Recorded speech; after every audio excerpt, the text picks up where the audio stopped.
Bienvenidos a esta tercera y última sesión de los diálogos sobre España y la seguridad atlántica, un proyecto de la Fundación FAES conjuntamente con el Ministerio de Defensa.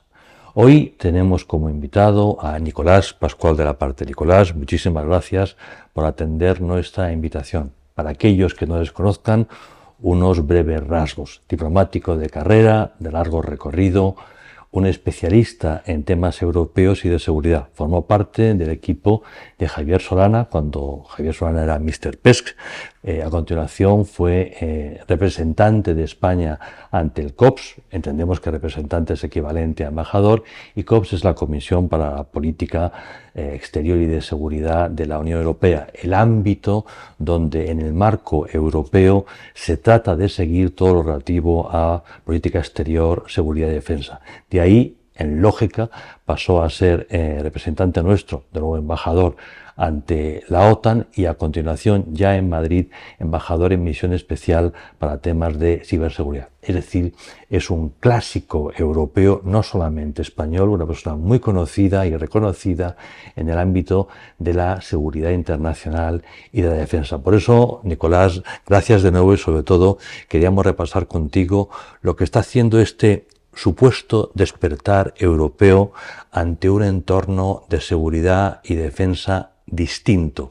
Lamentablemente no diría yo que mejor, pero sí distinto. La guerra de Ucrania, la invasión de Rusia de Ucrania, ha devuelto a Europa la realidad de una guerra en nuestro continente, algo que durante décadas parecía sencillamente imposible, y en paralelo Estados Unidos ha revisado su interpretación del vínculo transatlántico. Estados Unidos no nos ha comunicado ni mucho menos que quiera abandonar la OTAN y el marco general de la Alianza Atlántica, pero sí nos está diciendo que su compromiso va a ser otro, tanto en el ámbito de lo convencional como sobre todo de lo nuclear. No sabemos exactamente, por lo tanto, dónde está Estados Unidos. Lo que sí sabemos es que ya no es la locomotora de la Alianza Atlántica, ya aquel protectorado del que hablaba Brzezinski sencillamente se ha diluido. Estamos en otro mundo. Mi primera pregunta es muy de carácter general, y es que compartas con nosotros cuál es el ambiente hoy en Europa después de estos dos shocks complementarios que colocan básicamente en nuestras espaldas, sobre nuestra responsabilidad, el futuro de nuestra propia seguridad. Pues muchas gracias, Florentino, por la invitación. Encantado de estar aquí en FAES y estar dialogando contigo. La pregunta que haces es muy pertinente y además es una pregunta que nos hacemos todos.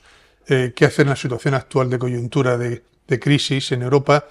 Recordemos que en Europa, después de la caída del muro de Berlín en octubre del 89 y la implosión de la Unión Soviética en diciembre del 91, se creyó que las guerras tradicionales, las guerras convencionales, habían desaparecido del continente europeo, y por tanto nos dedicamos a vivir de los llamados entonces dividendos de la paz. Desmontamos materialmente nuestros ejércitos, nuestras fuerzas armadas, y nos dedicamos a invertir masivamente en el estado del bienestar y en políticas sociales, descuidando, como digo, la defensa propia. Eso lo podíamos hacer porque teníamos el paraguas permanente de protección de los Estados Unidos, que nos permitía a nosotros desentendernos de nuestra propia defensa. El despertar ha sido dramático con la guerra de Ucrania, con la invasión de Ucrania por parte de la Rusia de Putin en febrero del 2022. Ha sido un despertar, como digo, traumático, que ha hecho que los europeos nos demos cuenta de pronto que tenemos enfrente a un país hostil, que tiene un modelo alternativo al nuestro, que el nuestro es la de la democracia, sociedades abiertas, economía de mercado, y que ellos quieren recuperar su esfera de influencia perdida con la Unión Soviética y su capacidad de influir en los países que rodean a Rusia. Esto, como tú bien has dicho, se combina con una nueva situación transatlántica, del vínculo transatlántico, que se pone en tela de juicio por el presidente Trump, al menos los términos en que tradicionalmente se entendía, y ahora se hace condicional a la capacidad que tenga Europa, primero, de gastar en su propia defensa y segundo, de rearmarse a sí misma. En cuanto a la situación en Bruselas en concreto, pues es una situación efectivamente de alarma, de que nos falta sobre todo un factor fundamental, que es tiempo. Existe el programa de Rearme de Europa 2030, con el horizonte de 2030, existe la voluntad de movilizar financieramente medios en las próximas perspectivas financieras plurianuales de 2028-2034 hasta 131.000 millones de euros. Tenemos ya el programa SAFE con 150.000 millones de préstamos de la Comisión para proyectos conjuntos comunes de países europeos. Es decir, existen los elementos de financiación, pero lo que nos falta es tiempo. Europa tiene que dotarse de la autonomía estratégica necesaria para defenderse a sí misma en un plazo de 4 o 5 años máximo. ¿Seremos capaces de hacerlo? Pues está en nuestras manos verlo. De momento dependemos mucho de unas capacidades estratégicas que nos proporciona Estados Unidos, como son las comunicaciones satelitales, como es el reabastecimiento en vuelo, temas de logísticos, la artillería de largo alcance, los misiles tierra-aire, es decir, capacidades en las cuales es muy difícil tener una defensa propia. Por tanto, queriendo estar con los americanos en el marco de la OTAN de una forma lo más estrecha posible, tenemos que estar preparándonos ya para la eventualidad de que tengamos que defendernos solos en un futuro próximo a nuevos aventurerismos militares provenientes de Moscú. Y, por supuesto, ayudar a nuestros amigos ucranianos no a defenderse, como hemos hecho hasta ahora, sino a ganar la guerra. Y para eso tenemos que ofrecer un frente unido, coherente, firme a Putin, de que Europa y la OTAN estará ayudando a Ucrania con los medios necesarios, el tiempo que sea necesario, para ganar la guerra. Es decir, para hacer cambiar el cálculo a Putin de que no consigue nada manteniendo esta guerra, que es mejor para Rusia también sentarse en una mesa de negociación y empezar a negociar con seriedad los elementos de un tratado de paz. Hemos comentado en tu presentación que eres un diplomático de carrera con larga experiencia del tema, pero en estos momentos estás fuera de la carrera, te presentaste a las elecciones europeas, hoy eres eurodiputado. Y a nadie le pudo sorprender que, dado tu currículum, fueras elegido como portavoz del grupo parlamentario más importante en el Parlamento Europeo, para el Partido Popular Europeo, en defensa. Defensa, en realidad, es un ámbito nuevo para el Parlamento y mucho más para la Comisión. La Comisión, en realidad, no tiene competencias en el sentido clásico de la palabra defensa, pero ya tenemos un comisario para la defensa y para el espacio. Y tenemos portavoces de defensa y se crea todo el mecanismo de comisiones y de trabajo ordinario en el Parlamento. Este Parlamento, después de las últimas elecciones, es un Parlamento particularmente dividido, quizás más dividido que en legislaturas anteriores. E igualmente, la Comisión es el resultado de llegar a acuerdos entre distintas fuerzas políticas. Nos has adelantado la importancia de lo que ya se ha aprobado en el terreno económico. Somos conscientes de que tenemos que rearmarnos, en gran medida porque Estados Unidos ya no nos va a proteger como lo hacía antes. Hay dinero para poder hacerlo, pero no siempre es suficiente el dinero. Y me gustaría ir por partes, avanzando en dos líneas. Primero, el de la voluntad política y, en segundo lugar, el del marco institucional. Empecemos por la parte primera, la parte política. Hay un debate más o menos humorístico sobre si hemos despertado o no hemos despertado. Los optimistas dicen, no, Europa ya ha despertado, pero todavía no ha sido capaz de reaccionar. Los menos optimistas dicen, bueno, está empezando a despertar, pero todavía no hemos despertado. Dejando a un lado las metáforas, somos un montón de estados los europeos. Unos estamos en la Unión y otros muy importantes, Reino Unido, están fuera, pero en todo lo que tiene que ver con defensa, están fuera pero no muy lejos. Y estamos en íntimo diálogo con ellos sobre cómo cooperar y buscamos fuerzas de que si cooperaciones reforzadas o no para que el Reino Unido pueda estar.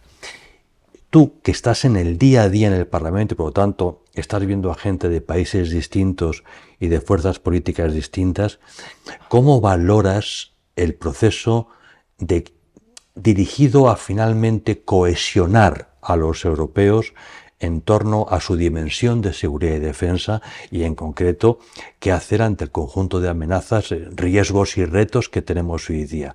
¿Crees que estamos ya acercándonos a un punto de suficiente cohesión o que todavía, digamos, las inseguridades, los problemas propios de cada país dentro con su opinión pública nos impiden ser optimistas sobre llegar a ese punto básico de cohesión para poder avanzar? Yo creo, Florentino, que hemos avanzado muchísimo, pero todavía nos queda mucho trabajo por hacer. Como tú bien has identificado, Que Europa tenga una autonomía estratégica significa no solamente movilizar los recursos financieros, que hemos hablado antes, es uno de los pilares, pero también tenemos que tener la arquitectura institucional y la voluntad política. Empezando por la voluntad política, yo cuando llegué al Parlamento Europeo en julio del año pasado, 2024, todavía existía la sensación de falta de orientación, de que efectivamente la guerra en Ucrania era un aldabonazo a la conciencia europea, la necesidad de reaccionar. Después, con la elección del presidente Trump, se redobló con el cuestionamiento del vínculo de la administración norteamericana con el vínculo transatlántico, pero no se tenía la conciencia de urgencia en la respuesta y de la naturaleza y el alcance de la misma. Ahora creo que sí la hay. Es decir, las distintas reuniones de los jefes de Estado y de Gobierno, la propia Comisión planteando diversas estructuras, diversos documentos, el libro blanco sobre la defensa de marzo del año pasado, las leyes omnibus de simplificación administrativa, la nueva hoja de ruta que se va a aprobar el mes que viene sobre los proyectos conjuntos de defensa y armamento europeos, reflejan una conciencia nueva. Pero tenemos que ir muy rápido porque ahora mismo Putin nos está provocando con incursiones aéreas, con drones y con vehículos no tripulados para ver exactamente cuáles son nuestras deficiencias, nuestras vulnerabilidades técnicas y nuestras carencias políticas. Si no somos capaces de articular una respuesta unificada, firme y coherente a Putin desde el punto de vista político, comunicacional e institucional, él seguirá escalando el conflicto y no tendrá ningún incentivo para sentarse en la mesa negociadora. Por tanto, ese pilar político que tú acabas de subrayar es importantísimo. Putin no puede percibir grietas en el muro occidental de la OTAN o de la Unión Europea, sino una voluntad firme de mantener nuestro apoyo y nuestra asistencia, como dije antes, a Ucrania, pero también de dotarnos de las capacidades necesarias para que nunca más podamos ser chantajeados por ningún aventurero militar en Moscú, ya sea Putin, ya sea cualquier sucesor. Y eso exige decisión, pero exige también la capacidad de sacrificio y de enterrar egoísmos nacionales. Aquí estamos todos en el mismo barco y tenemos, por tanto, que identificar cuáles son nuestras necesidades a corto y medio plazo, y largo plazo, por supuesto, y ir a por ellas. Lo más urgente ahora, como digo, es parar las incursiones de los drones en el espacio aéreo de los países europeos, darle una respuesta política unívoca a Putin y demostrarle que no solamente no nos debilita, sino que nos fortalece nuestra resolución en nuestra determinación de defendernos. Y acto seguido, tener planes de contingencia, planes de acción, para que cualquier incursión o cualquier violación del espacio aéreo, no solamente el espacio aéreo, sino la rotura, por ejemplo, de los cables submarinos a través de los cuales navegan los datos de los cuales son necesarias todos nuestros sectores económicos, o los sabotajes permanentes a nuestras industrias, a nuestras estructuras críticas de transporte, de energía. Es decir, reforzar nuestra capacidad de resistencia, lo que ahora se llama resiliencia, un concepto que a mí no me gusta mucho, pero para que nos entendamos, las capacidades civiles críticas hay que reforzarlas, de energía, de comunicaciones, sanitarias, de suministro de alimentos, y dotarnos rápidamente de las capacidades de respuesta a las provocaciones de Putin, conscientes de que las provocaciones pueden ser infinitas. Es decir, el que utiliza la guerra híbrida, que es lo que está utilizando Putin contra Europa, puede elegir el momento y el lugar y el instrumento de la agresión, que puede ser o bien una ciberamenaza, o una amenaza híbrida, o un ciberataque, o una campaña masiva de desinformación o de injerencia en los procesos electorales, como estamos viendo. Él elige el momento, el lugar y el escenario de la amenaza. Por tanto, como es imposible prever todas esas posibilidades, lo que tenemos que hacer es reforzarnos y actuar de una forma coherente y con rapidez. Como tú bien decías, no tenemos mucho tiempo y hemos de ser capaces de articular esa defensa europea en 3-4 años. Vamos a centrarnos, por lo tanto, en la parte institucional. Ya sabemos lo que es estamos amenazados, tenemos que tener voluntad de respuesta, tenemos que hacerlo conjuntamente, pero ¿cómo? Tenemos un instrumento que viene del pasado, la Organización para el Tratado del Atlántico Norte, ante la que tú has representado España. Nace con la Guerra Fría, su objetivo fundamental era to keep the Americans in, garantizar el compromiso norteamericano, tal como se entendía entonces, que sobre todo era cobertura nuclear. Al mismo tiempo tenemos a la Unión Europea, y tú has sido representante ante el COPS. La Unión Europea sigue su propia lógica, ha ido avanzando sobre todo en el ámbito económico y abriendo paulatinamente, sobre todo desde Maastricht, la posibilidad de recorrer un camino en política exterior y seguridad y luego en seguridad y defensa. Pero ese camino lo hemos recorrido poquito. Hemos hecho cosas en el plano de la cooperación, para entendernos. La Unión Europea tiene embajadas y tiene una carrera diplomática propia que hace cosas importantes sin lugar a dudas, pero no ha avanzado mucho en seguridad y defensa. En el corto plazo, por lo tanto, y aquí espero que tú nos lo cuentes con más detalle, la OTAN es la alternativa, pero la OTAN funciona por unanimidad y por tanto Estados Unidos puede bloquear en cualquier momento una iniciativa. Pero al mismo tiempo tenemos toda una estructura que podríamos desarrollar, lo que en el argot se denomina el pilar europeo. Nos gustaría conocer tu punto de vista sobre qué recorrido tiene todo esto para Europa. Pero en segundo lugar, tenemos a una Unión Europea con su Comisión, con su Consejo, con el Parlamento, donde la vocación ya se ha reconocido, vocación de avanzar hacia estos temas, pero las instituciones están todavía por hacer. Eso evidentemente supone tiempo, supone, no sé en qué medida, tema que a los políticos les pone muy nervioso, tocar tratados. Yo entiendo que abrir melones es siempre un tema muy complicado, pero nosotros somos una cultura jurídica. Sin desarrollar en el plano jurídico algunos temas es muy complicado poder avanzar. Pero habrá que ir haciéndolo en algún momento, porque renunciar a ello en estas circunstancias parece un poco raro.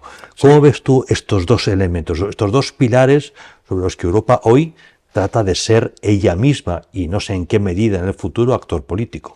Tradicionalmente, Florentino, como tú bien has señalado, la defensa europea se ha articulado para prevenir conflictos y gestionar crisis de baja intensidad. Es decir, la PCSD, la Política Común de Seguridad y Defensa, la PESD, la Política Exterior de Seguridad y Defensa, han sido los instrumentos que hemos tenido a nuestra disposición para gestionar crisis y para prevenir conflictos de baja intensidad, básicamente en el continente africano y alguno en Asia. Pero no hemos sido capaces, porque no era nuestra misión de la Unión Europea entonces, de crear ni un ejército europeo ni una capacidad de defensa del territorio. La defensa colectiva del territorio es una misión, una competencia de la OTAN, no de la Unión Europea. Y ahora tenemos que ver cómo articulamos los dos instrumentos que tenemos, la OTAN como responsable de la defensa colectiva del territorio, que sí es capaz de hacer frente a una amenaza de alta intensidad, como era en su momento la amenaza de la Unión de la URSS y actualmente de Rusia, con los instrumentos de la PCSD europea. Yo creo que, tú lo has señalado bien, tenemos dos opciones que no son excluyentes, seguramente van a ser complementarias.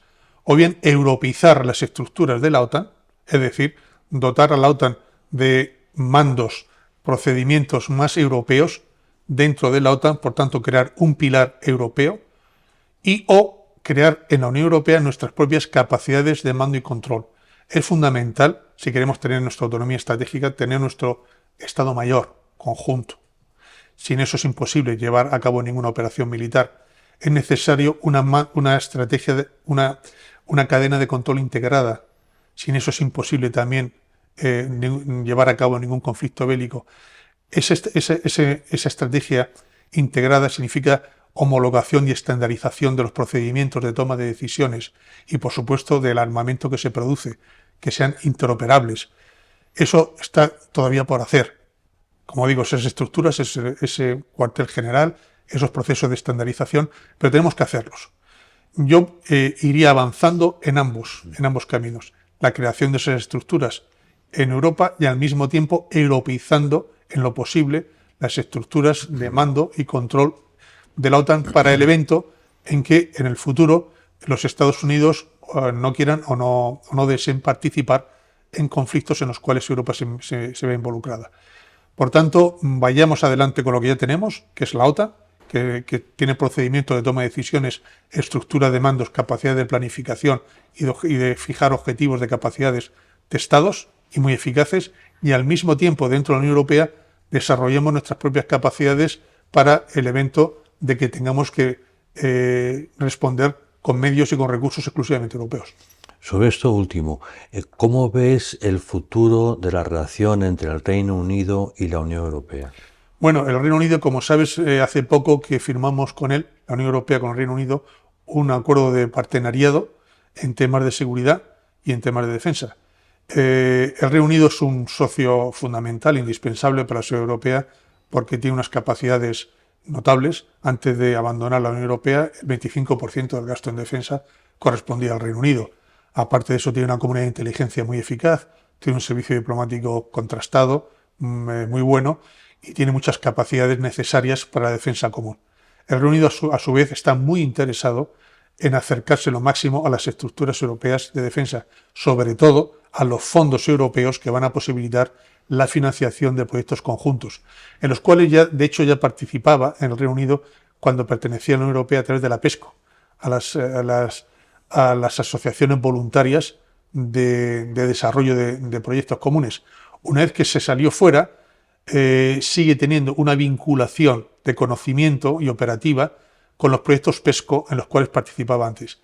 Por tanto, tanto para ellos como para nosotros, nos interesa tener la colaboración más estrecha en temas de seguridad y defensa, no solamente en la identificación de proyectos comunes, sino en la estandarización de proyectos, intercambio de inteligencia, esto es fundamental, intercambio de inteligencia y colaboración en todos aquellos aspectos en que seamos complementarios. Ellos tienen una gran armada, ellos son responsables dentro de la OTAN del control del Atlántico Norte, ellos son también responsables en cierta medida de la seguridad de la comunicación a través de los cables submarinos, es decir, una colaboración estrecha va en beneficio de ambos.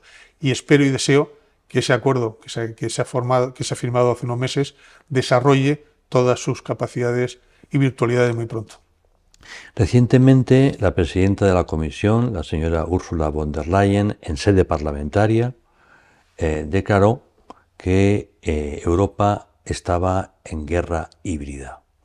No es que hubiera tenido una mala noche, básicamente lo que venía a decir es, mire, vamos a sumar un conjunto de elementos, se rompen cables de comunicación en el Báltico, se rompen tuberías de gas, distintos aeropuertos en Europa han sido vulnerados por aviones no tripulados, lo cual ha supuesto que se bloqueara el aeropuerto durante un número determinado de horas. En algunos países hemos visto injerencia a través de formatos ciber y desinformación de Rusia en procesos políticos, entre otros en España, por poner un ejemplo.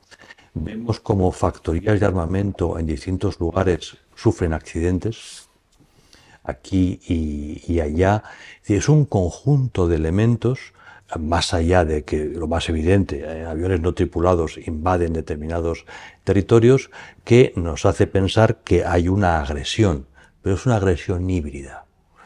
El general de ejército y a la reserva, Félix Sanz, hace muy poquitos días, casi al mismo tiempo que la señora von der Leyen, en un acto público en Madrid, decía: ni España ni Europa están en guerra, conviene no abusar de esto, porque al final se crea un ambiente muy peligroso.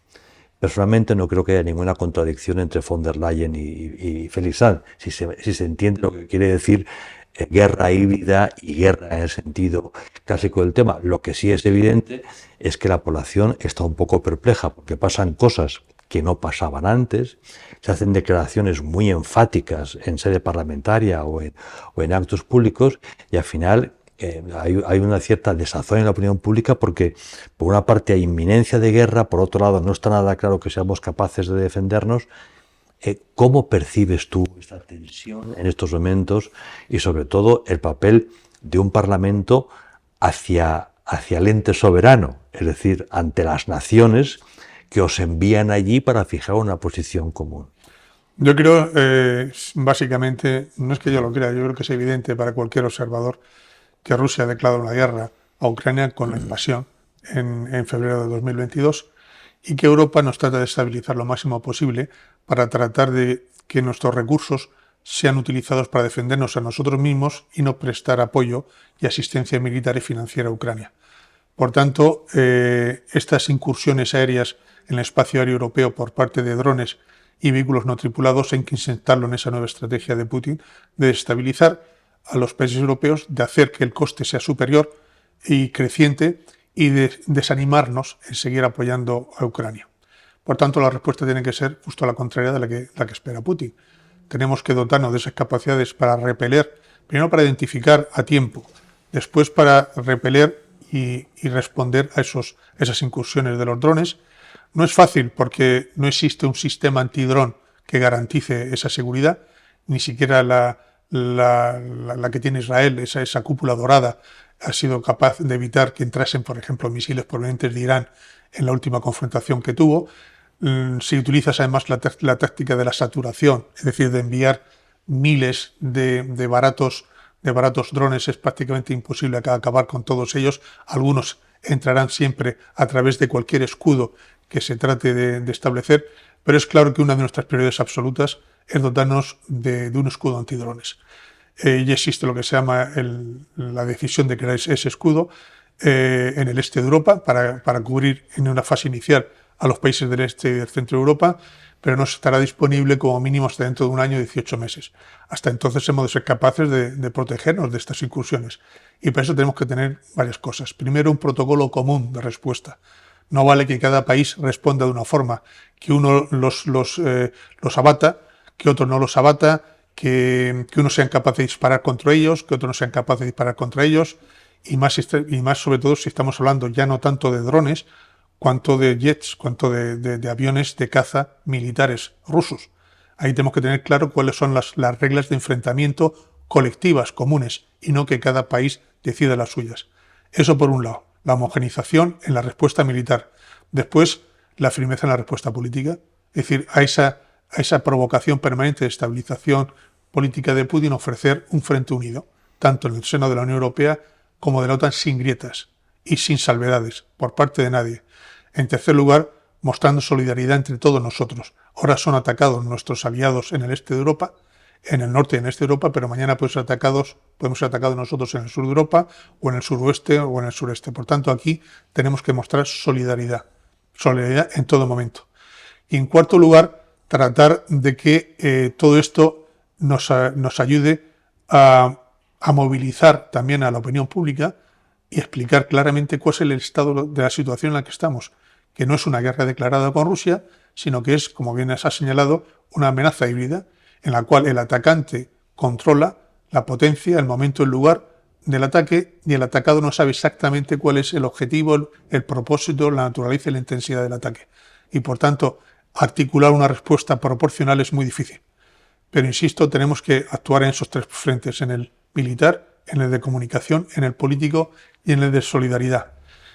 Tenemos de alguna forma que hacer cambiar el cálculo estratégico a Putin para que le convenga ir a la mesa negociadora y demostrarle que con la guerra directa en Ucrania y con la desestabilización de amenazas híbridas contra Occidente no va a conseguir nada. Has hecho referencia a cómo la Unión Europea ha ido reaccionando ante todas estas nuevas circunstancias. Y tenemos de fondo un nuevo concepto que es rearme. Y nos rearmamos a través de distintos programas, unos preexistentes, otros nuevos, creados por la Comisión, para asegurar que los Estados van a tener esa capacidad. Si nos retrotraemos un año atrás y leemos o releemos el informe Draghi, Mario Draghi nos decía: uno de los problemas más serios que tiene Europa es que sus grandes empresas no son grandes empresas, en términos comparativos. Hace falta tamaño. El tema del tamaño es fundamental para poder, digamos, recoger inversiones suficientes y canalizar recursos hacia temas de innovación absolutamente drásticos. La señora von der Leyen también ha repetido que, circunscribiéndonos ya al ámbito de la defensa, no podemos seguir con el juego de los capitanes nacionales, de que cada país, Francia, Alemania, Italia, ahora España aparentemente, tiene su núcleo de empresas en torno a una o dos que son las que reciben esos fondos del Estado, que pueden ser fondos europeos o fondos nacionales, pero que canaliza el gobierno para asegurarse de que el Estado concreto, el Estado soberano, tiene su instrumento industrial para garantizar que sus Fuerzas Armadas tengan las dotaciones necesarias. Aquí hay una aparente contradicción, bueno, no una aparente, aquí hay una contradicción entre la reacción natural de los Estados, quiero proteger a mis empresas, y lo que tanto Mario Draghi en el marco general como von der Leyen en el marco particular de defensa nos están diciendo: oiga, necesitamos empresas europeas, empresas que estén por encima de la percepción clásica de soberanía de industria de defensa nacional. Estás en una posición óptima para ver ese movimiento, sobre todo tienes un vínculo inevitablemente íntimo con el nuevo comisario de Defensa y del Espacio, que es la persona sobre la que recae en gran medida responsabilidad. Recordemos que la Comisión no tiene competencias clásicas de defensa y que esa comisaría lo es más de la industria, que no es tema menor que de hablar de cuerpos de ejército. ¿Cómo percibes tú esta reacción natural de los Estados de proteger lo mío y la necesidad de ir a campeones europeos y no nacionales? Yo, sinceramente, si me permites, yo no me obsesionaría mucho con la idea de los campeones europeos. Tiene sus virtualidades, tiene sus ventajas, pero no es la solución a todos nuestros problemas. Fijémonos en Estados Unidos. Estados Unidos tuvo un proceso de consolidación de su industria de defensa con el presidente Clinton. Antes había una pléyade inmensa de pequeñas y medianas empresas de Estados Unidos que se consolidaron en 5 grandes, son las actuales. Pero ¿qué ocurre? Que esas empresas enormes, mastodónticas, hay cosas que no hacen porque no resulta rentable. Por ejemplo, munición. Y con la guerra de Ucrania, con la ocasión de la guerra de Ucrania, descubrimos, para nuestra sorpresa, que nosotros en Europa no teníamos munición más que por una semana de guerra, pero Estados Unidos tampoco tenían munición suficiente. ¿Por qué? Pues porque la munición económicamente no era rentable a esas grandes empresas, que antes los hacían pequeñas y medianas empresas que se aprovechaban de ese nicho para hacer munición. La munición económicamente es el producto más antieconómico porque se fabrica por si acaso la vas a utilizar. Si no la utilizas hay que almacenarla en condiciones de temperatura y de humedad, casi como si fuese viño anejo o buen whisky, que eso cuesta mucho dinero. Entonces, hacer una inversión en munición que no sabes si vas a utilizar y cuyo coste de almacenamiento es elevado es muy arriesgado desde el punto de vista presupuestario. Pero si no tienes esas pequeñas y medianas empresas, a lo mejor esos campeones no les interesa hacer munición.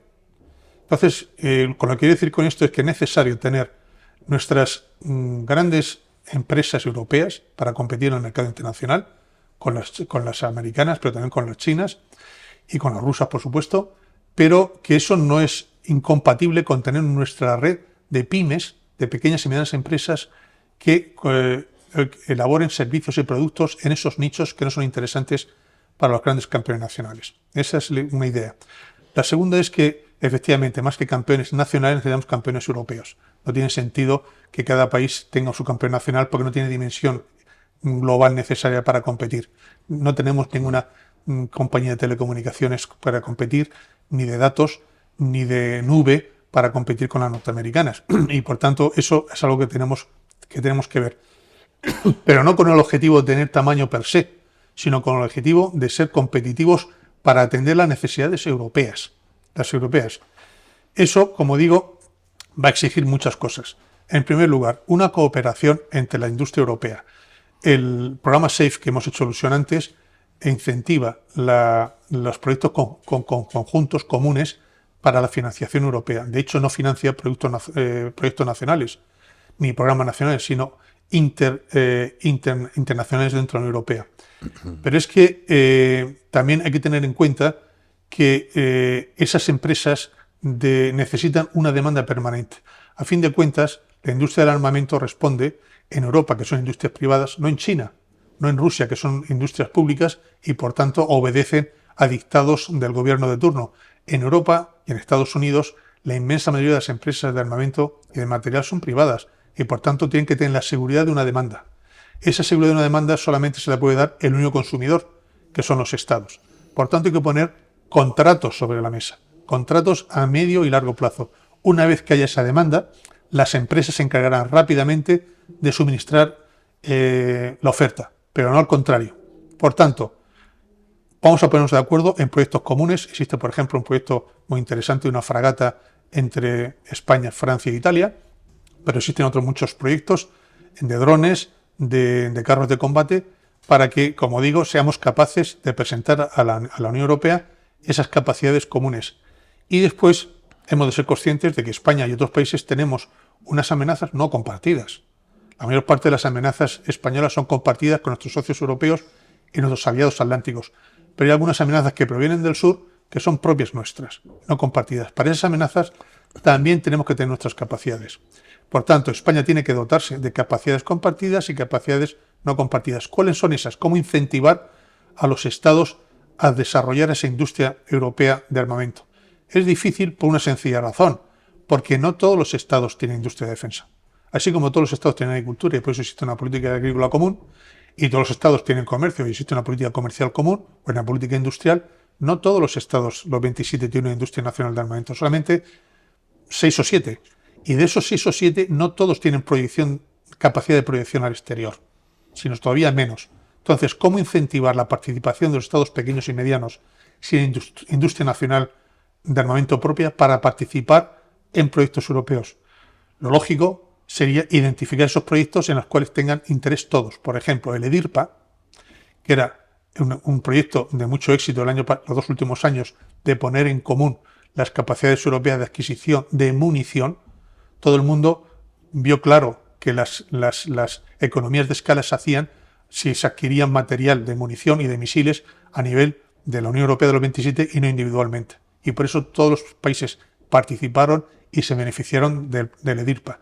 Ahora estamos con el programa EDIP, que es el Programa Europeo de Defensa Europeo, que también trata de ofrecer lo mismo, economías de escala para proyectos comunes.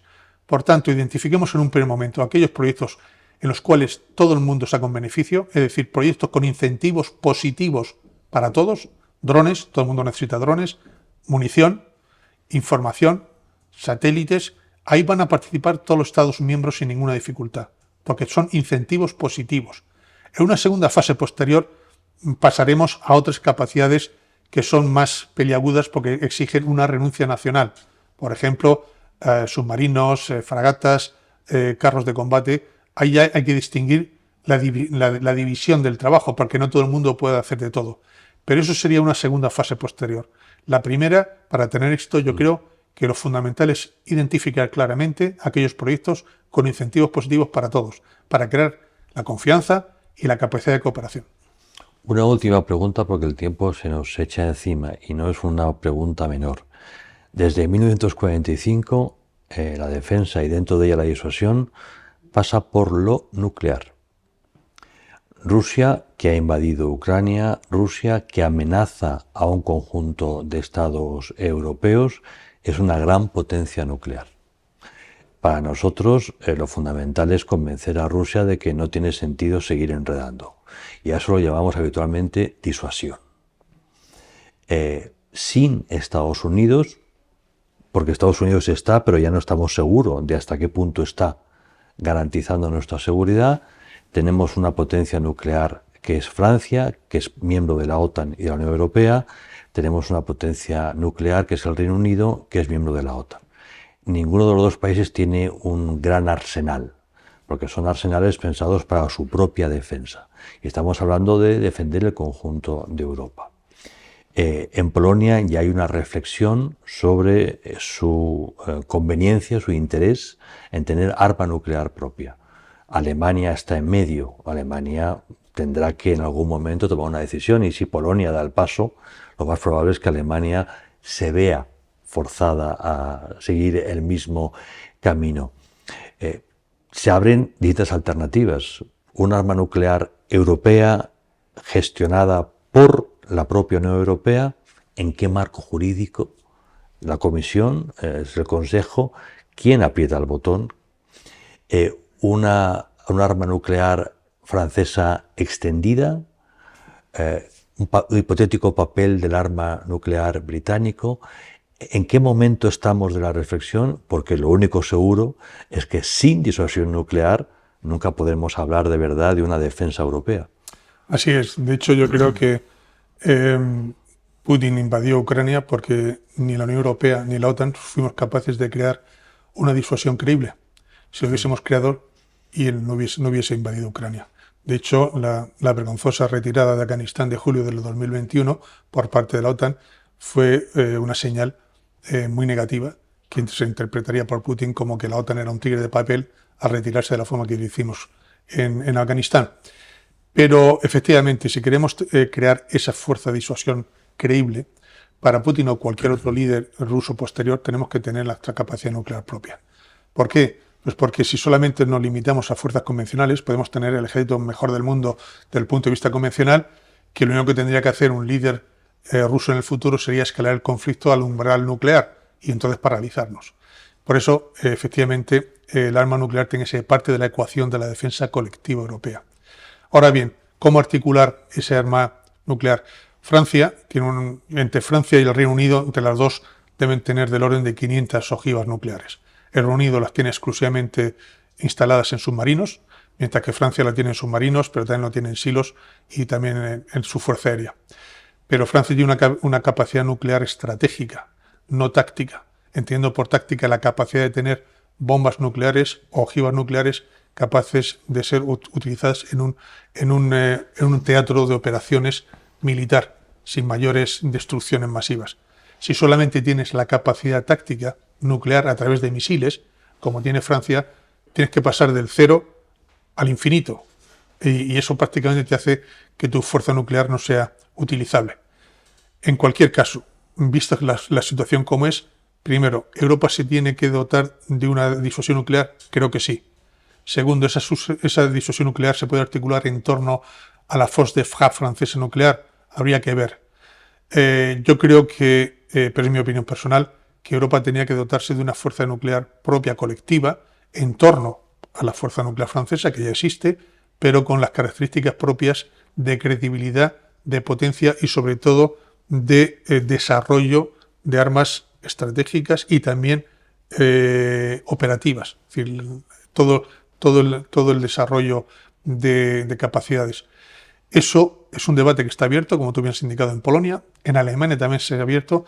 En España tendríamos que abrir ese debate también, pero porque es indispensable. Hasta ahora hemos estado recostados cómodamente sobre el paraguas nuclear norteamericano. Ahora nos damos cuenta de que eso no basta. Y por tanto tendremos cuanto antes que abrir ese debate. Lo difícil será ponerse de acuerdo en los temas institucionales y políticos. ¿Quién toma la decisión? ¿Cómo se articula la toma de decisiones? Si es colectivo o es individual, en qué circunstancias. Pero eso no nos puede paralizar. Es decir, pongámonos, esto es aprender, learning by doing, que dicen los ingleses. Hay que aprender haciendo las cosas. Vamos a abrir el debate, vamos a avanzar y después ya veremos cuáles son las instancias políticas y de toma de decisiones que son precisas. Un debate no es solamente entre políticos profesionales o entre parlamentos y gobiernos. Europa es un espacio jurídico, es un espacio profundamente democrático, donde los ciudadanos cuentan y cuentan mucho. Los clásicos del pensamiento político nos explicaron que la democracia sin liderazgo navega habitualmente hacia el desastre. Lo que percibimos todos, no solamente entre clase política, sino en la sociedad, es que hay perplejidad, porque han cambiado muchas cosas muy importantes muy rápidamente y porque no acabamos de entender dónde estamos ni a dónde vamos. ¿Cuál es tu visión sobre el estado de la ciudadanía y sobre todo sobre el papel de la clase política a la hora de liderar estos debates, esta reflexión general sobre quiénes somos y a dónde vamos en general y muy en particular en el ámbito de nuestra seguridad y nuestra defensa? Como bien dices, las democracias son regímenes de opinión pública. Si no tienes la opinión pública que te apoye, que te respalde, los gobiernos de turno pueden hacer poco. Y en nuestro país en concreto tenemos una cultura estratégica muy pobre por nuestra historia reciente de los últimos 2 siglos, que hemos sido un país bastante aislado de los acontecimientos internacionales, de las 2 guerras mundiales, y en general en la opinión pública no existe la percepción clara de una amenaza directa e inmediata de su seguridad. Quizás ahora más que hace 1 año o hace 2 años, pero hay que claramente explicar a nuestros conciudadanos cuál es la situación actual. Una situación de crisis existencial para la Unión Europea y para la OTAN. Si la crisis de Ucrania no se resuelve bien, no se resuelve de acuerdo con los parámetros occidentales, sino que se impone la voluntad de Putin, yo creo que eso pondrá en cuestionamiento todo el proyecto europeo y quizás hasta la OTAN. Por tanto, aquí no nos podemos permitir ninguna broma. Aquí tenemos que ser muy claros con nuestra opinión pública. Estamos jugándonos nuestra seguridad, nuestro modelo de vida, nuestra democracia, nuestra prosperidad, etcétera, etcétera. Y eso exige ciertos sacrificios no solamente financieros y económicos, que también, sino de toma de conciencia, de que cada uno realice su obligación y su deber en su puesto de trabajo correspondiente, conscientes de que hay enemigos internos dentro de la Unión Europea, los populistas, pero externos también, en el caso de Putin, de la Rusia revisionista de Putin y de otros, que quieren acabar con el modelo europeo porque es un enemigo a batir. Y de eso hemos de ser conscientes. Y sin ser catastrofistas, ni siquiera alarmistas, hemos de ser realistas. Tenemos que ser conscientes del mundo en el que estamos, que es mucho más volátil, mucho más peligroso, mucho más imprevisible que el de hace 10 años, y los europeos no podemos depender de nadie más de nuestra seguridad si queremos defender nuestro modelo de vida. Con nuestros amigos norteamericanos, por supuesto, con nuestros amigos en otros lugares como Japón, como Corea del Sur, como Australia, por supuesto, pero nosotros ser capaces de tener una voz única en el mundo, defender nuestros intereses y los valores son los intereses a largo plazo de Europa, no hay que distinguirlos, son la misma cosa. Y sobre todo, dando al ciudadano la capacidad de decidir exactamente qué es lo que tiene que hacer para mantener su modelo de vida. Y eso exige cierto liderazgo político que se echa de menos en algunos momentos en Europa. Tenemos esa sensación en Europa que tú dices de que efectivamente no estamos en el mejor momento del liderazgo político, pero el liderazgo político surgirá, estoy seguro. Cuando hay una crisis hay siempre un liderazgo político más temprano que tarde, al menos eso espero. Embajador Pascual de la Parte, querido Nicolás, muchísimas gracias por compartir con nosotros experiencia, oficio, conocimiento y valoraciones.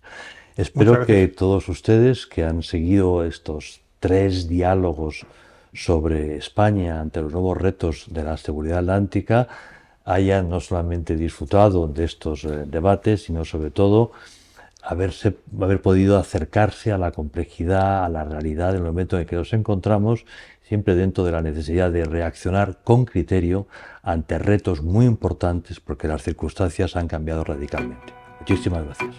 Gracias.